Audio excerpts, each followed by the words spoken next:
Hi, today we're going to talk about the properties of addition and the properties of multiplication. We can talk about them both at the same time because they are really very similar to each other. So our first one is called the commutative property. It'd be the commutative property of addition or the commutative property of multiplication. And all this means is we're going to commute, can I see that base word commute, which also means move. We're going to commute or move some numbers around, and that's okay. For example, for addition, 5 plus 7, I can move those numbers around to get 7 plus 5, and my answer is still correct. So 5 plus 7 equals 12, and 7 plus 5 also equals 12. Okay, so that's the commutative property of addition, and the same thing is true for multiplication. I could do 3 times 4, oh, it's 12, I guess I like 12, huh? And that's the same thing as 4 times 3. See how I moved the numbers around, but the answer did not change. Now notice how I said of addition and of multiplication. That is because this does not work for subtraction and division, and I can show you. 5 minus 7 equals negative 2. But 7 minus 5 equals a positive 2. Those are not the same thing, right? I would so much rather have $2 than negative $2. If I have negative $2, it means I owe someone money. Okay, so these are not the same thing. Similarly for division, 3 divided by 4 equals the fraction 3/4 or 0.75. But 4 divided by 3 equals the fraction 1 1/3 or 4/3. Oh, I guess we could put it as a decimal. 1 1/3 is 1.3 repeating. See how these are two very different numbers. So this only works for addition and for multiplication. Okay, let's keep going. So our next one is associative property. And I think of that as what do the numbers associate with?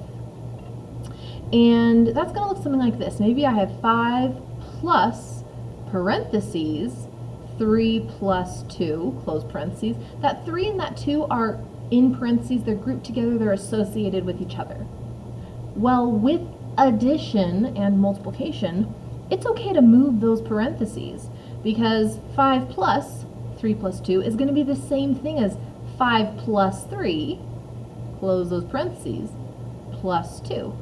And the real reason for that is because of our first one, because of that commutative property, because we're allowed to add these in whatever order we want to.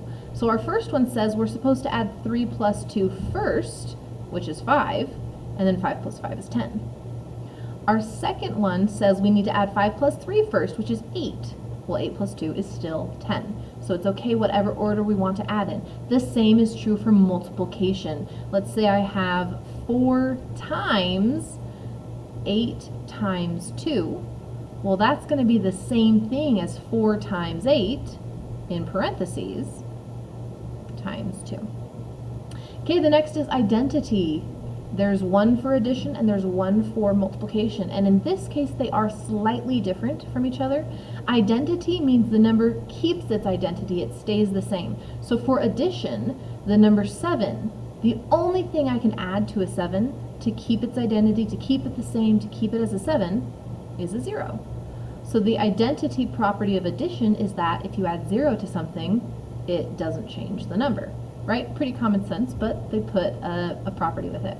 For multiplication, that's not true. 7 times 0 is 0, so the 7 did not keep its identity. But for multiplication, we can multiply by 1, and the 7 will keep its identity. So the identity property of multiplication is if you multiply a number by 1, that number stays the same. So again, slightly different here, but they both mean our original number keeps its identity. Our original number stays the same. All right, our last one, additive inverse. Additive inverse just means what do I add to this number to get 0? Okay, so now this you'll notice is not like addition or multiplication. This is just an additive property, and I'm talking about the inverse. So for example, I have the number 3. What do I add to that to get 0? Well, I add negative 3. It's almost like saying what's the opposite of the number, right? The opposite of 3 is negative 3. If I have the number negative 2, what do I add to that to get 0? Well, I add the number 2. Okay, so again, they're really just opposites. What do we add to get 0? So those are our properties of addition and of multiplication. You got this.